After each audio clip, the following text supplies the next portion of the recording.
സാധാ ടിപ്പർ മുതൽ ഓട്ടോറിക്ഷ മുതൽ ലക്ഷറി വാഹനങ്ങൾ വരെ അന്നത്തെ രക്ഷാപ്രവർത്തനത്തിന് വേണ്ടിയിട്ട് ഇവിടുത്തെ നാട്ടുകാരെന്ത് ചെയ്തിട്ടുണ്ട്, ഓടിയെത്തിയിരുന്നു. ഏകദേശം ഒരു 80-85% രക്ഷാപ്രവർത്തനം നാട്ടുകാർ പൂർത്തീകരിച്ചതിന് ശേഷമാണ് ബാക്കിയുള്ള സംവിധാനങ്ങളൊക്കെ എന്ത് ചെയ്തിട്ടുള്ളത്, അവിടേക്ക് എത്തിച്ചേർന്നിട്ടുള്ളത്. ആ നാട്ടുകാരുടെ ഒരു ഏകോപനം അത് തന്നെയായിരുന്നു അന്നത്തെ അപകട നിരക്ക് കുറക്കാനും മരണസംഖ്യ കുറക്കാനും കഴിഞ്ഞത് എന്ന് പൂർണ്ണമായി വിശ്വസിക്കുന്ന ഒരാളാണ് ഞാൻ. ഞങ്ങൾക്ക് എന്ന് പറയുന്നത്, ഞങ്ങൾക്കായിട്ട് ലഭിച്ചു എന്ന് പറയുന്ന ഒരു സ്വകാര്യ ചാനലിൻ്റെ ഒരു അവാർഡ് തുക ഞങ്ങൾ 2 ലക്ഷം രൂപയാണെന്ന് ഞങ്ങൾക്ക് ലഭിച്ചത്.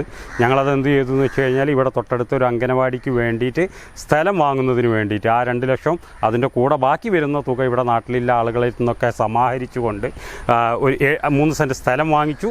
ആ സ്ഥലത്ത് ഇപ്പോൾ ഇതാ നമ്മുടെ TV ഇബ്രാഹിം MLA ഫണ്ട് വെച്ചുകൊണ്ട് ഒരു അംഗനവാടിയുടെ കെട്ടിടം നിർമ്മാണം നടന്നുകൊണ്ടിരിക്കുകയാണ്.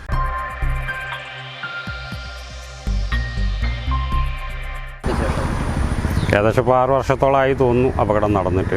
അപ്പോൾ നമുക്ക് ഈ പിന്നിൽ കാണുന്ന ഈ സ്ഥലത്ത് വെച്ചിട്ടായിരുന്നു അന്ന് അപകടം ഉണ്ടായിട്ടുള്ളത്. ഇന്നിപ്പോൾ അവിടെ എയർപോർട്ടിൻ്റെ വർക്ക് നടന്നുകൊണ്ടിരിക്കുകയാണ്. അന്നത്തെ ആ ഒരു അനുഭവം എന്ന് വെച്ചാൽ അത് ഇപ്പോഴും മനസ്സിലിങ്ങനെ മായാതെ കിടക്കുന്ന ഒരു നോവാണ്. കാരണം പെട്ടെന്ന് അവിടെ ഓടിയെത്തിയ സമയത്തുണ്ടായ ആ ഒരു ദൃശ്യം ഇപ്പോഴും പല സമയത്തും മനസ്സിലേക്ക് ഇങ്ങനെ ഓടിയെത്തും. അതിൽ ആ അപകടത്തിൽപ്പെട്ട ആ പിഞ്ചു കുട്ടികളുടെയൊക്കെ ഓർമ്മ ഇപ്പോഴും, അതിൽ മരണപ്പെട്ടു പോയവർ, വളരെ ഒരു വൈകാരികമായ ഒരു അനുഭവമാണ് ഇപ്പോഴും നമ്മളെ മനസ്സിൽ ആ ഒരു സംഗതി ഇങ്ങനെ ഓർക്കുമ്പോൾ വരുന്നത്.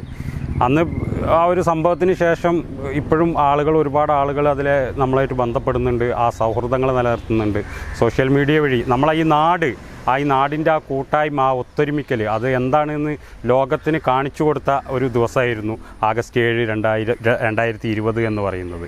ഈ മുക്കൂട് പ്രദേശത്തെയും പാലക്കപ്പറമ്പ്, ചിറയിൽ ചുങ്കം, ഈ ചുറ്റുവട്ടത്തിലെ ആളുകൾ ഒരു മെഡിക്കൽ ടീമായി ഒരു പ്രവർത്തന മേഖലയിലേക്ക് ഇറങ്ങിയ ഒരു സംഭവം. അത് വളരെ ലോകത്തിന് തന്നെ മാതൃകയായ ഒരു സംഭവമാണ്. ഞങ്ങൾക്കത് വഴിയെന്ന് വെച്ച് കഴിഞ്ഞാൽ, ഞങ്ങൾ ഒരു കൂട്ടായ്മ ഇവിടെ ഈ പ്രാദേശികമായിട്ട് ആളുകൾ MDFൻ്റെ നേതൃത്വത്തിൽ നമ്മുടെ ചിറയിൽ ഹെൽത്ത് സെൻറ്ററിന് നമുക്ക് ഏകദേശം 50 ലക്ഷത്തോളം മുടക്കി. ആ അപകടത്തിൽപ്പെട്ട ആളുകളും അതിൻ്റെ പരിക്ക് പറ്റിയവരും മരണപ്പെട്ട കുടുംബാംഗങ്ങളും എല്ലാവരും കൂടി ചേർന്നിട്ട് നമ്മുടെ നാടിന് വേണ്ടി, എനിക്ക് തോന്നുന്നു കഴിഞ്ഞ വാർഷിക ദിനത്തിലാണ് അവരെന്ത് ചെയ്തിട്ടുള്ളത്, നമുക്ക് വേണ്ടി സമർപ്പിച്ചിട്ടുള്ളത്. ഞങ്ങൾക്ക് എന്ന് പറയുന്നത്, ഞങ്ങൾക്കായിട്ട് ലഭിച്ചു എന്ന് പറയുന്ന ഒരു സ്വകാര്യ ചാനലിൻ്റെ ഒരു അവാർഡ് തുക ഞങ്ങൾ 2 ലക്ഷം രൂപയാണെന്ന് ഞങ്ങൾക്ക് ലഭിച്ചത്. ഞങ്ങളത് എന്ത് ചെയ്തു എന്ന് വെച്ച് കഴിഞ്ഞാൽ, ഇവിടെ തൊട്ടടുത്ത ഒരു അംഗനവാടിക്ക് വേണ്ടിയിട്ട് സ്ഥലം വാങ്ങുന്നതിന് വേണ്ടിയിട്ട് ആ 2 ലക്ഷം അതിൻ്റെ കൂടെ ബാക്കി വരുന്ന തുക ഇവിടെ നാട്ടിലുള്ള ആളുകളിൽ നിന്നൊക്കെ സമാഹരിച്ചുകൊണ്ട് ഒരു 3 സെൻറ്റ് സ്ഥലം വാങ്ങിച്ചു. ആ സ്ഥലത്ത് ഇപ്പോൾ ഇതാ നമ്മുടെ TV ഇബ്രാഹിം MLA ഫണ്ട് വെച്ചുകൊണ്ട് ഒരു അംഗനവാടിയുടെ കെട്ടിടം നിർമ്മാണം നടന്നുകൊണ്ടിരിക്കുകയാണ്. അന്നത്തെ ആ ഒരു സംഗതിയിൽ ഞങ്ങൾക്ക് ഓർമ്മിച്ചെടുക്കാനുള്ള ആ ഒരു സംഗതികളായിട്ട് ഇപ്പോൾ ഈ 2 സംഗതികളാണ് ഞങ്ങൾക്കുള്ളത്.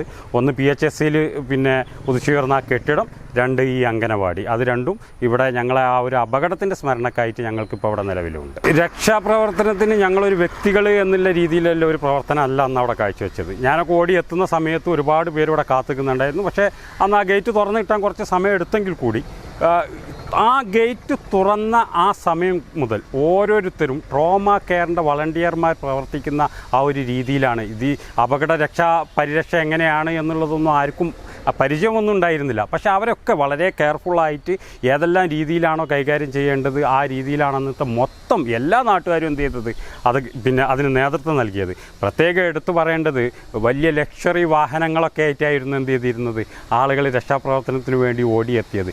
ഈ ചോരയിൽ കുളിച്ച് കിടക്കുന്ന ആളുകളെയൊക്കെ വാഹനത്തിൻ്റെ ഉള്ളിലേക്ക് ഇട്ട് ഹോസ്പിറ്റലിലേക്ക് എത്തിക്കാൻ അവർ കാണിച്ച ആ ആർജവുണ്ടല്ലോ, അതൊന്നും മറക്കാൻ പറ്റില്ല. കാരണം എന്ന് വെച്ചാൽ സാധാ ടിപ്പർ മുതൽ ഓട്ടോറിക്ഷ മുതൽ ലക്ഷറി വാഹനങ്ങൾ വരെ അന്നത്തെ രക്ഷാപ്രവർത്തനത്തിന് വേണ്ടിയിട്ട് ഇവിടുത്തെ നാട്ടുകാരെന്ത് ചെയ്തിട്ടുണ്ട്, ഓടിയെത്തിയിരുന്നു. ഏകദേശം ഒരു 80-85% രക്ഷാപ്രവർത്തനം നാട്ടുകാർ പൂർത്തീകരിച്ചതിന് ശേഷമാണ് ബാക്കിയുള്ള സംവിധാനങ്ങളൊക്കെ എന്ത് ചെയ്തിട്ടുള്ളത്, അവിടേക്ക് എത്തിച്ചേർന്നിട്ടുള്ളത്. ആ നാട്ടുകാരുടെ ഒരു ഏകോപനം അത് തന്നെയായിരുന്നു അന്നത്തെ അപകട നിരക്ക് കുറക്കാനും മരണസംഖ്യ കുറക്കാനും കഴിഞ്ഞത് എന്ന് പൂർണ്ണമായി വിശ്വസിക്കുന്ന ഒരാളാണ് ഞാൻ.